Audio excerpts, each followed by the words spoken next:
సిద్ధలలో నేను సిద్ధముగా చేసుకో రాజు రానయ్యున్నాడు.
ఇప్పుడు మా తాతగారైన రెవరెండ్ కేజే విక్టర్ పాల్ గారు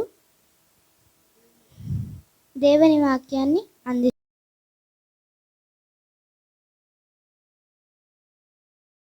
కాబట్టి ఒక్కడైనను కనబడలేదు. దేవుడు ఎంత విచారపడుతున్నాడో చెప్పలేము. కన్నీరు గారుస్తున్నాడు ఆయన ఈ సమాజాన్ని చూసి. ఒక్కడైనను కనబడలేదు. ప్రియులరా, ఆయన వచ్చింది బాగు చేయటానికి, మనం నశించిన వారు వెదకి రక్షించడానికి.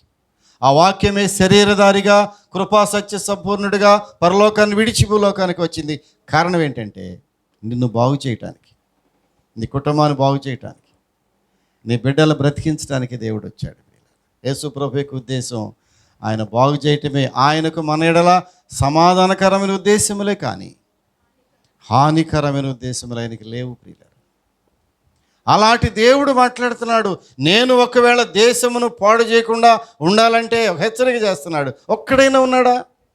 ఎవరు వాళ్ళు? బండ సందులో నిలబడగలిగినటువంటి వాడు, ప్రాకారములను తిరిగి కట్టగలిగినటువంటి వాడు, శిథిలమైపోతున్నటువంటి సంఘాలను తిరిగి నిర్మించగలిగిన వాడు. ఎవరైనా ఉన్నారా? ఈనాటి సంఘాలు శిథిలమైపోతున్నాయి. నిజమైన దేవుని వాక్యం లేక హంగు ఆర్భాటములతో విలసిల్లిపోయే సంఘాలు, గొప్ప గొప్ప కాంతులతో, డాన్సులతో, రకరకాల విన్యాసాలతో మిళితమైపోయినటువంటి సంఘాలు. ఎంత విచారం ప్రియుల! అలాంటి సంఘములలో మరలా దేవుని యొక్క వాక్యమును ఉన్నదన్నట్లుగా బోధించగలిగినటువంటి వారు ఎవరైనా ఉన్నారా? ఒక్కడైనా ఉన్నారా? ఒకడైనను కనబడలేదు. ఒక్కడైనను కనబడలేదు. నోవహు దినాల్లో ప్రభు అన్నాడు, నేను ఈ ఈ ఈ భూమి మీద మనుషులు చేయటానికి ఎందుకు చేశాను అసలు? ఆయన హృదయంలో సంతాపపడి నొచ్చుకుని ఈ మనుషుని ఎందుకు చేశాను నేను? మానవుడు మామూలుడు కదా, ముందే చెప్పాను నేను. మానవుడు నమ్మక ద్రోహి, విశ్వాసఘాతకుడు, నమ్మిన వారిని కూడా కడతీర్చేటటువంటి దుర్మార్గమైనటువంటి ఆలోచనలు కలిగిన మానవుడు తక్కువ అంచనా వేయొద్దు. మీరు ఒక సగటు మనిషిని తక్కువ అంచనా వేయొద్దు. అందుకంటాడు, ఏ సహోదరుని నమ్మవద్దు అన్నాడు బైబిల్లో. నా మాట కాదు ఇది. ఒకవేళ అయ్యగారికి చాలామంది ఎదురయ్యారు ఇట్లాంటి వాళ్ళు, ఆ మాట చెప్పట్లా నేను, బైబిల్ చెప్తున్న వాక్యం అది. ఏ సహోదరుని నమ్మవద్దు అన్నాడు. ప్రతివాడు వంచకుడై క్రీస్తునే పట్టించినటువంటి మానవుడు వీడు. ఒక నిండు పవిత్రుణ్ణి, నిర్దోషిని సిలువకు అప్పగించినటువంటి నరుడు మానవుడు అంటే, మామూలుడు కాదు.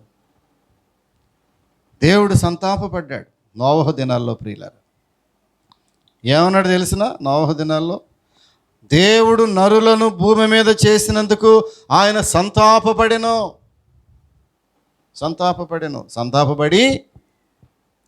ఇలాంటి దుర్మార్గమైనటువంటి సమయంలో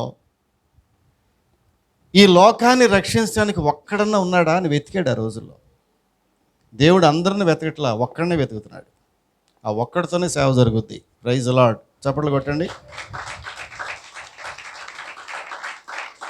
దేవుని సేవ ఒక్కడితోనే జరుగుద్ది.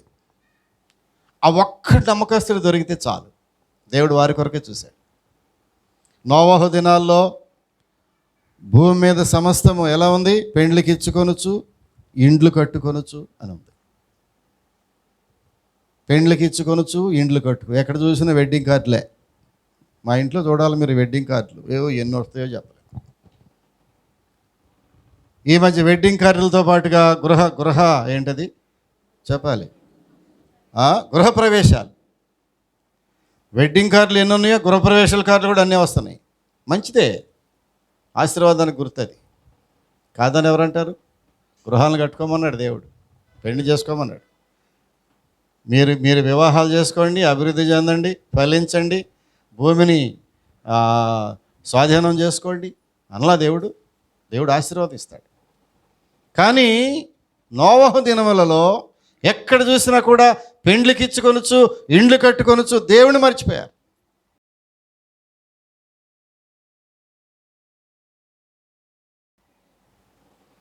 దేవుడు ఆశీర్వాదాలు అందరికి ఇస్తాడు సుమా. ఏ భేదము లేదు. నువ్వు లేదు, నేను లేదు, ఆ కులం ఈ కులం లేదు, మగాడ తేడా లేదు, ప్రాంతీయ భేదం అంతకంటే లేదు, ఇంకా ఏ భేదం అంతకంటే లేదు. ఆ హిందువులు, ముస్లింలు, వాళ్ళు క్రిస్టియన్స్ భేదం అందరినీ చూస్తున్నాడు దేవుడు. అందరికి ఆశీర్వాదాలు ఇస్తున్నాడు. కానీ కొంతమందికి ఎందుకు ఇవ్వట్లేదు?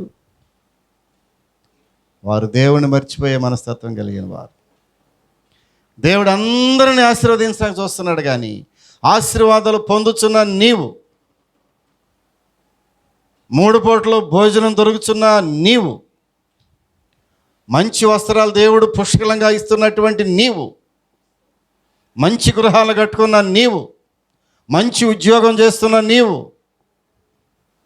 కృతజ్ఞతగా ఇవన్నీ దేవుడే కదా నాకు ఇచ్చింది, దేవుని సమయాన్ని దేవునికి ఇవ్వాలి, దేవుడిచ్చిన వాటిలో కొంత దేవునికి అర్పించాలి, ఈ మొత్తం నాది కాదు అనే మనసు నీకు వచ్చిందా? అది రాకపోతే ఆశీర్వాదాలు రావు నీకు. నిజమైన వాక్యం చెప్తున్నాను నేను. ఎవరు కాదని లేని సత్యాలు, బైబిల్ సత్యాలు. ప్రియులారా, నీకు ఆశీర్వాదం రావాలంటే దేవునికి ఇవ్వాలి, దేవుని సమయాన్ని దేవునికి ఇవ్వాలి. కొంతమంది అంటూ ఉంటారు, వారానికి 7 రోజులు చాలలేదండి అయ్యా, ఒక రోజులో 24 గంటలు చాలలేదండి అయ్యా, దాన్ని ఇంకొక 24 చేసి 48 గంటలు చేస్తే రోజుకి ఎక్కడి నుంచి వస్తామా? రోజులో ఉన్నది 24 గంటలే, గంటకి 60 నిమిషాలే. ఎక్కడి నుంచి వస్తుంది దానికంటే పెచ్చు? ఎంతో సంపాదించాలండి, మా సంపాదన చాలలేదండి అయ్యా. ఎంత సరిపోద్ది నీకు? నెలకు 10,000 చాలదు, 1,00,000 చాలలేదా? 2 లక్షల? అరే చాలలేదండి, 1,00,00,000 అయితే సరిపోద్దా? చాలదు నీకు. సంపాదనకు మితము లేదు, దానికి లిమిట్ లేదు. దేవుడిచ్చిందంతో సంతృప్తిపడే మానవులు లేరు. ఏదో కోసుకోవాలి పైనుంచి. దానితో జీవితాలు సర్వనాశనం చేసుకుంటున్నారు. దేవుడు అంటే ఏంటో తెలియటం లేదు. నోవహు దినాలు అలాగే ఉంది ప్రియులారా. అటువంటి సమయంలో ఒక వ్యక్తి కనబడ్డాడు నోవహు దేవుడికి. ఒక్క వ్యక్తి కొరకు ఆలోచించాడు. ఈ సమయంలో ఒక్క నీతిమంతుడు ఉంటే బాగుండే, ఈ ప్రపంచం అంతటిని మళ్ళీ రక్షిస్తాను నేను. ఒక్క నీతిమంతుడు. వెతికి వెతికి గేలం వేసి వెతికితే ఒకడు దొరికాడు, నోవహు ప్రియులారా. ఆ దినములలో నోవహు నీతిమంతుడిగా ఉన్నాడు. Praise the lord. చప్పట్లు కొట్టాలి ఒకసారి. ఒక్కడు దొరికాడు, ఒక్క నీతిమంతుడు. దేవుడు ఒక్కరిని చూస్తున్నాడు. ఈ మెర్సీ ప్రార్థన మందిరంలో ఒక్కళ్ళు ఎవరైనా, ఓ మంది అక్కర్లా నాకు, దానిలో గారు అనేవాడు, ఎందుకే ఈ మందంతా ఎందుకే మనకి, నవ్వుతూ అనేవాడు అంట ఆయన. మంద ఎందుకే మనకి, ఈ మంద అక్కర్లేదు మనకి, ఒక్కళ్ళు చాలు. దేవుని కొరకు నిలబడి, నీతికి నిలబడి, దేవుని వాక్యానికి లోబడి, ప్రార్థన శక్తిని పట్టుకుని సంఘాన్ని కట్టాలనే ఒక ఆశ, ఆత్మలు ప్రభు సన్నిధి తేవాలనే ఒక నిగూఢమైనటువంటి ఆశ కలిగిన వాళ్ళు ఒక్కళ్ళు చాలదా ఈ సంఘంలో ప్రియులారా? ఏరే ఒక్కళ్ళు. ప్రభు చూశాడు, నేను కాదు, ప్రభువే చూస్తున్నాడు. ఒక్కళ్ళ కోసం చూస్తున్నాడు. దొరికాడు ఇక్కడ నోవహు దొరికాడు ప్రియులారా.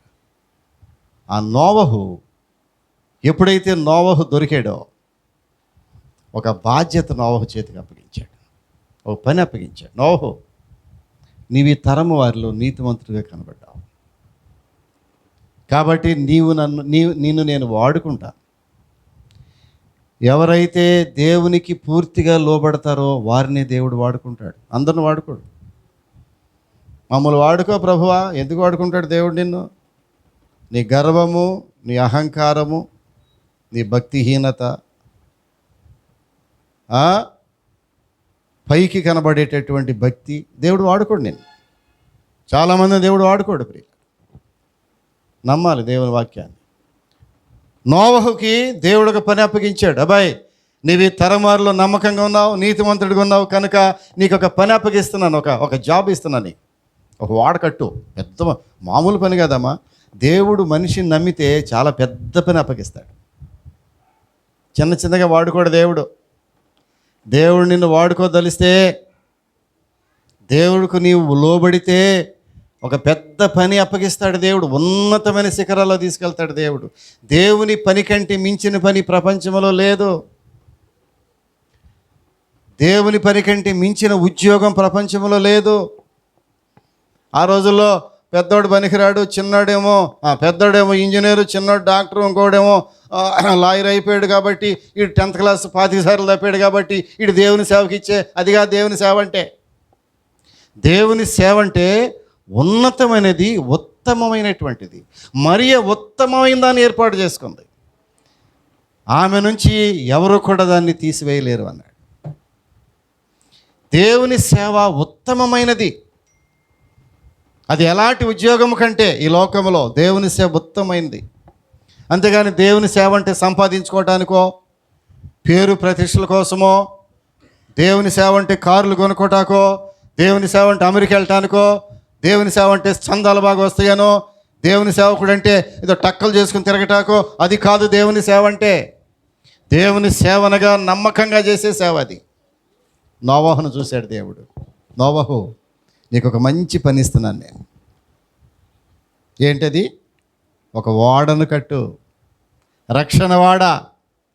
ఆ ఓడలోనికి అన్ని సమస్తమైన వాటిని తీసుకురా. నేను సృష్టించిన ప్రతి సృష్టిని నీవు మరలా బ్రతికించాలి. వాటిని గొప్ప పని అప్పు చెప్తున్నాను నీకు నేను. నోవహుకు దేవుడు గొప్ప పని అప్పు చెప్పాడు. వాటన్నిటికీ పేర్లు పెట్టాడు. ప్రియులారా, ఇక్కడ చూసినట్లయితే నోవహు దినములలో భూమి చెడిపోయి ఉండగా ఒక్కళ్ళైనా కనబడతారా అని చూశాడు. నోవహు కనిపించాడు ప్రియులారా. కొంచెం మనం ముందుకెళ్ళి చూస్తే ఐగుప్తు దేశంలో ఒకానొక సమయంలో గొప్ప కరువు వచ్చింది. కదా, కరువు రోజులు. ప్రపంచానికి కూడా కరువు రోజులు వచ్చేస్తున్నాయి. కరువు రోజులు వచ్చేస్తున్నాయి. 3 పూటలు భోజనం దొరికే రోజులు ఇక దగ్గరలో మనం చూడలేం ప్రియుల. కరువు వచ్చేస్తుంది ప్రపంచం మీదకి. ఎక్కడ చూసినా యుద్ధములే. ఒక్కసారి టీవీ ఆన్ చేయండి, దేశాలు నరుక్కు చచ్చిపోతున్నారు. అణ్వాస్త్రములు, అణ్వాయుధములు, ఒక దేశం మీద ఒక దేశము అణ్వాయుధములు, అణుయుద్ధములు, అణుబాంబులు, లేటెస్ట్ పరికరాలు. ఒక బటన్ నొక్కితే లక్షల మంది చనిపోయేటటువంటి అణుబాంబులు తయారైపోయినాయి. ప్రతి దేశమునికి అణుబాంబు ఉంది. భారతదేశానికి కూడా అణుబాంబు ఉంది. అణ్వస్త్రాల జాబితాలో భారతదేశం కూడా చేరింది. రష్యా అమెరికాలతో ధీటుగా ఉన్నటువంటి స్థితిలోనికి భారతదేశం వచ్చేసింది. అంతరిక్షయానంలో అతి సోఫిస్టికేటెడ్ యంత్రాలను పంపించే జాబితాలో భారతదేశం ముందంజలో ఉంది. భారతీయ టెక్నాలజీ ప్రపంచ దేశాలు కొనియాడుతున్నాయి. భారతదేశం మీదకి ఎవరైనా వస్తే కొన్ని గంటల్లోనే నేలమట్టం చేసేటటువంటి ఆ సంపద, అణ్వాయుధాలు భారతదేశానికి ఉన్నాయి ప్రియుల. అందుకే భారతదేశం అంటే భయపడుతున్నారు ప్రపంచంలో. ఒకప్పుడు వెనుకబడిన దేశం కాదు మంది. అవునా కుర్రాళ్ళు? భారతదేశం ఒకప్పుడు వెనుకబడే దేశం కాదమ్మా. అన్ని రంగాలు అభివృద్ధి చెందుతున్న దేశం మంది. అలాంటి గొప్ప నాయకులు మనకు ఉన్నారు ప్రియుల. ఇప్పుడు జరిగేదంతా ఏంటంటే, ఎప్పుడైతే ప్రపంచ యుద్ధము వచ్చిందో కొన్ని నిమిషాల్లోనే ప్రపంచం అంతా కూడా స్మాష్ అయిపోయే పరిస్థితి వచ్చేసింది. ఈ పరిస్థితుల్లో ఒకరోజు ఐగుప్తు దేశంలో కరువు వచ్చింది. ఒక పావురపు రెట్ట 5 రూపాయలు కొనుక్కున్నారు. పిల్లల్ని అయితే తినేశారు. వాళ్ళ పిల్లలు 7 పిల్లలు కన్నబిడ్డలను కూడా వండి తినేసినటువంటి దుస్థితి ఆ రోజుల్లో వచ్చింది. షోమ్రోన్లో అంత కరువు వచ్చింది. ఆ పరిస్థితుల్లో దేశమును బాగు చేసేవాళ్ళు ఎవరైనా ఉన్నారా? కరువులో నుంచి మళ్ళీ సమృద్ధి అయినటువంటి ఆ పరిస్థితి దేశంలో రావాలంటే ఒక్కడైనా కనబడతాడా? దేవుని సన్నిధిలో ప్రార్థన చేయటానికి నీతిమంతుడిగా చూస్తే ఎవరు కనపడలా. ఇది ఈ రోజుల్లో లాగానే నేను అనుకుంటా, సంఘంలో ప్రభువా ఒక్కళ్ళు, నా ప్రార్థన అదే, ప్రభువా ఈ మెరిసి ప్రార్థన మందిరంలో నాకు ఒక్కళ్ళని ఇవ్వు ప్రభువా. ఎంతమందిని? ఒక్కడు చాలమ్మా నాకు. నీతిమంతుని ప్రార్థన చెప్పండి. నీతిమంతుని ప్రార్థన బహుబలము కలదై. నీతిమంతుని ప్రార్థన బహుబలము కలదై ఉంటుంది. నీతిమంతుని ప్రార్థన కంటే బలమైన ఆయుధం మరొకటి ప్రపంచంలో లేదు. నిత్య సత్యాలు రాసుకోండి దయచేసి గుండెల్లో. నీతిమంతున ప్రార్థన కంటే బలమైనటువంటి ఆయుధం లేదు ప్రపంచంలో. నీ ప్రార్థన దేశములను మార్చగలదు. నీ ప్రార్థన కరువులో నుంచి దేశంను బయటికి తీసుకురాగలదు. నీ ప్రార్థన నీ బిడ్డలు ఉన్నతమైన స్థితిలో చేర్చగలదు. నీవు ప్రార్థన చేయాలి. కొంతమంది ప్రార్థన చేయటం ఆపేసినందువల్ల ప్రార్థన నడవట్లా. కొంతమందికి ప్రార్థన ఎప్పుడు నడుస్తుంది? ఊరికే మనల మాట మాడుకుందాం. ప్రార్థన ఎప్పుడు నడుస్తుందమ్మా? రోజు చేస్తుంటే. ఒక మనిషి బాగా ఎప్పుడు నడవగలడు? రోజు నడవాలి. అమావాస్యకో పౌర్ణమికో నడిచాడు అనుకో వాకింగ్, వాడు అడుగులు వేసుకుంటా బాతు నడిచినట్టు నడుస్తాడు. నడకంటే అది కాదు. రోజు నడిచేవాడు మామూలుగా నడుస్తుంటే తెలిసిపోద్ది వీడు రోజు నడుస్తున్నాడు అనుకుంటా. వాకింగ్ అలవాటు ఉన్నవాడు ఎవడో చెప్పొచ్చు మనం. నా నడక చూడండి, వాకింగ్ అలవాటు ఉందో లేదో చెప్పేయచ్చు మీరు. అలాగే సంఘములో చెప్పనా వద్దా? సంఘములో చెప్పనా వద్దా? అది బాధపడతారేమోనని నాకు భయం లేదులే. సంఘములో నీవు ప్రార్థన చేస్తున్నావో లేదో చెప్పాలి. నేను నిన్ను చూసి చెప్పగలను. చెప్పగలనా లేదా? ఒక మనిషి బాగా ఎక్కువ మాట్లాడుతుందో ప్రార్థన చేస్తుందో, కొంతమంది మాటలు ఎక్కువ ప్రార్థన తక్కువ. లొడలొడ నోరు తెరిస్తే లొడలొడ మాట. వాళ్ళు ప్రార్థన చేయగలరా? చెప్పాలి. ఎక్కువ మాట్లాడేవాడు ప్రార్థన చేయగలరా? అసలు ప్రార్థన చేసేవాళ్ళు ఎక్కువ మాట్లాడగలరా? చెప్పాలి. సంఘములో ప్రార్థన చేసేటటువంటి వ్యక్తి ఎక్కువ మాట్లాడగలదామా? నెవర్. మాట్లాడలేదు అసలు. నువ్వు ఎక్కువ మాట్లాడుతున్నావంటే సంఘంలో ప్రార్థన చేయట్లేదు అన్నమాట. నువ్వు ప్రార్థించేవారు మాట్లాడలేరు. కొంతమంది మాటలతో బ్రతికేస్తారు. ఇంట్లోనూ మాటలతో బ్రతికేస్తారు, సంఘంలోనూ మాటలతో బ్రతికేస్తారు. మా ఆఫీసులో కొంతమంది ఉంటారు, మాటలతో బ్రతికేస్తారు అంతే. ఆడు పని చేయడు. మాటలు చెప్పేవాడు చెప్పాలి, మాటలు చెప్పేవాడు పని చేయడు. మా ఆఫీసులో ఉంటారు కొంతమంది, అది ఎంతసేపు మాటలు చెబుతూ ఉంటారు. ఆ సీట్లోకి వెళ్ళి ఆ సీట్లోకి వెళ్ళి ఆ సీట్లోకి వెళ్ళి మంచి మాటలే, మంచి మాటలే. అబ్బా నువ్వు చాలా గొప్పదానివమ్మా, మంచి మాటలు చెప్తారు. పని మాత్రం చేయరు. ఇదిగో ఇక్కడ ఐగుప్తు దేశంలో కరువు వచ్చినప్పుడు దేశము కొరకు ప్రార్థన చేసే ఒక్క మనిషి అయినా కనబడతాడా అని ప్రభు చూశాడు, వెతికాడు. ఏం చేశాడు? నేను దేశమును పాడు చేయకుండానట్లు, ఏంటి వాక్యం అంది, ప్రాకారమును దిట్టపరచుటకును, చెప్పాలి, రద్దలైన సందులలో నిలుచుటకును తగినవాడెవడని నేను ఎంత విచారించినను ఒక్కడైనను కనబడలేదు. ఒక్కడైనను కనబడలేదు. ఐగుప్తులోకి వెళ్ళిపోతే అక్కడ ఒక్కడు కనబడ్డాడు. ఎవరైనా? యోసేపు కనబడ్డాడు. చప్పట్లు కొట్టిన ఒకసారి. యోసేపు కనబడ్డాడు. అమ్మ దొరికావునైనా నువ్వు, కనబడ్డావా? ఒకడు కనబడ్డాడు. దుర్బిడేసి చూస్తే, వలేసి చూస్తే ఐగుప్తు దేశం అంతా కూడా ఒక్కడు కనబడ్డాడు. దేవుడికి ప్రాణం లేచి వచ్చింది. అమ్మయ్యా ఒక్కడు కనపడ్డాడు కదా, ఈయన పట్టుకుంటే చాలు, దేశం మళ్ళీ బాగుపడుద్ది. ప్రియులారా, అనేక మంది అక్కర్లేదు, ఒక్కడు చాలు. ఐగుప్తులో కరువు వచ్చినప్పుడు 7 సంవత్సరాలు కరువు వచ్చేసింది. ఆ కరువు వస్తుందని ముందే చెప్పాడు యోసేపు. రాజుగారికి వచ్చిన కళ భావాన్ని చెప్పమంటే రాజుగారి దగ్గరికి వెళ్ళి యోసేపు అంటాడు, అయ్యా రాజా, 7 సంవత్సరాలు కరువు సంవత్సరాలు వస్తున్నాయి. దాని తర్వాత 7 సంవత్సరాలు సమృద్ధి అయినటువంటి సమృద్ధి సంవత్సరాలు వస్తాయి 7 సంవత్సరాల ముందు. దాని తర్వాత 7 సంవత్సరాలు కరువు వచ్చేస్తుంది. ఈ సమృద్ధిగా పంట పండే సంవత్సరాల్లో దేశమంతా చాటించి దానిమంతా సేకరించి కొట్టలో దాసేయి. కరువు వచ్చే 7 సంవత్సరాలు ఉందే, ఆ 7 సంవత్సరాలు మనుషులు బ్రతుకుతారు. ఏమా చూస్తున్నారా? ఒకసారి చూడండి. ఆ కరువు 7 సంవత్సరాలు మనుషులు బ్రతుకుతారు అని ఈ ప్రార్థనాపరుడైనటువంటి నీతిపరుడైన యోసేపు చూసా. ఒక్కడే నిజంగానే కరువు వచ్చేసింది ఆ దేశానికి. ఆ కరువు రాకముందు 7 సంవత్సరాలు బ్రహ్మాండం వంటి పంట పండింది. ఆ పంట అంతా సేకరించాడు. ఎఫ్సీ గోడౌన్ లాగా బ్రహ్మాండం గోడౌన్లు కట్టి గోడౌన్లంతా ధాన్యంతో నింపేశాడు. 7 సంవత్సరాలు కరువు రాని వచ్చింది. ప్రియులరా, ప్రపంచమంతా కరువుతో చనిపోయిన ఈ ఐగుప్తు దేశంలో, వారి సామ్రాజ్యంలో ఆ 7 కరువు సంవత్సరాలు సమృద్ధిగా వారు భోంచేశారు. చప్పట్లు కొట్టాలి ఇప్పుడు అందరూ కలిసి. సమృద్ధిగా భోంచేశారు. ఎవరి వల్లంటే ఒక్కడి వల్లే. ఒక్కడ ఎవరైనా ఉన్నారా? ప్రభు అంటున్నాడు, ఎంత విచారించినను ఒక్కడైనా నువ్వు కనబడలేదే. ఎంత ఆవేదన పడుతున్నాడు దేవుడు. ప్రతిరోజు చూస్తున్నాడు, ఒక్కడైనా కనపడతాడా? కుటుంబంలో ఒక్కడైనా ఉన్నాడా ప్రార్థన చేసేవాడు? పిల్లల్లో ఒక్కడైనా ఉన్నాడా ప్రార్థన చేసేవాడు? సంఘంలో ఒక్క స్త్రీ అయినా ఉందా ప్రార్థన చేసే స్త్రీ? ప్రభువా నాకు ప్రార్థించే స్త్రీలను ఇవ్వండి.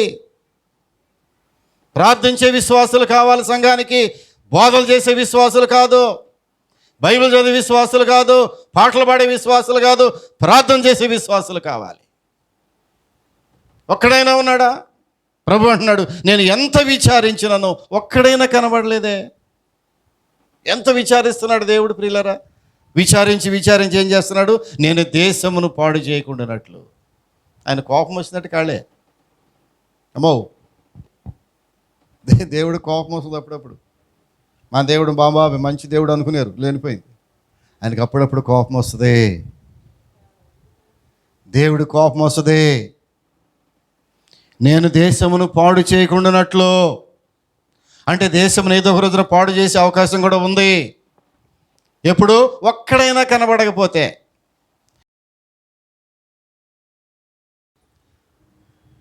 మీ రక్తమును మా కొరకు చిందించి, నీ అమూల్యమైనటువంటి నీ జీవితమును మా కొరకు సమర్పించి, ప్రభువా మరణించి తిరిగి లేచి వెళ్ళిపోయావు. తిరిగి మీరు రాబోతున్నటువంటి దినాల్లో ప్రభువా మీ యొక్క మొదటి రాకను రెండవ రాకను మేము ఎంత జాగ్రత్తగా గ్రహించుకోవాల్సిన అవసరం ఉన్నది. మా బిడ్డలందరూ ఎంతో ఆసక్తితో శ్రద్ధతో నీ సన్నిధికి వచ్చారు. భక్తి శ్రద్ధతో ఉండాలని సెలవిచ్చావు. అది భయముతో కూడిందిగా ఉండాలని సెలవిచ్చావు. నీ యందు భయము భక్తి లేకుండా మేము ఈ సేవ చేయలేము. కనుక నీ వాక్యం ఎడల భయము భక్తి మాకు దయచేయండి. నీ సన్నిధికి వచ్చినామంటే ఇది పరలోకపు గవిని అని, నీ యొక్క బలిపీఠం మీదకు వచ్చామని ఒక చక్కని గ్రహింపు మాకు దయచేయండి. ఊరికి ఆటపాటలతో కూడిన పరిస్థితిలో మేము రాలేదని, ఇది అతి పరిశుద్ధమైన స్థలమని ప్రభువా గుర్తెరిగే బిడ్డలుగా మమ్మల్ని చేయండి. పాటల ద్వారా, అనేక పాటల ద్వారా మిమ్మల్ని మహిమపరుచుకున్నారు ప్రభువా. క్రిస్మస్ పాటలు, క్రిస్మస్ సంగీతము అది ప్రపంచాన్ని ఎంత ఉర్రూతలొగించింది. దేవుని యొక్క దూతలు మొట్టమొదటిగా పాట పాడినప్పుడు ఎలాంటి గంభీరమైన పాట ఆకాశ మహాసైన్యము కూడా ఆలపించింది. ఆ పాటను ఎంతమంది ఆలకించారు ప్రభువా? దూతల సైన్యము ఆ పాట పాడినట్టుగా మేము చూస్తున్నాం. నరులమైన మాకు ఈ గొప్ప అవకాశం ఇచ్చావు. ఈ క్రిస్మస్ పాటలు పాడే గొప్ప కృపను మాకు అనుగ్రహించావు. అందును బట్టి కూడా స్తోత్రాలు చెల్లించుకుంటున్నా. ఈ ఏర్పాట్లన్నింటిని బట్టి వందనాలు ప్రభువా. వచ్చిన బిడ్డలు జ్ఞాపకం చేసుకునండి. ఎలాంటి ఆసక్తితో బిడ్డలు వచ్చారో వారికి తగిన ఆహారం, ఆత్మీయ ఆహారం బిడ్డలకు, నా కుటుంబానికి, నాకును కూడా దయచేయమని. ఈ వాక్యం విరుచుండగా ఇది నా కొరకేననే గ్రహింపు మా ప్రతి ఒక్కరికి దయచేయమని. ఇంకా రావాల్సిన బిడ్డలు త్వరపెట్టి తీసుకుని రమ్మని. ఈ గుడివాడ పట్టణంలో ఎంతమంది దైవజనులు, ఎన్ని సంఘములు ఆరాధన జరుపుకుంటున్నారో వారందరినీ కూడా మీరు జ్ఞాపకం చేసుకుని నీ కృపలో భద్రపరచమని యేసు నామమున అడుగుచున్నాము తండ్రి. ఆమేన్.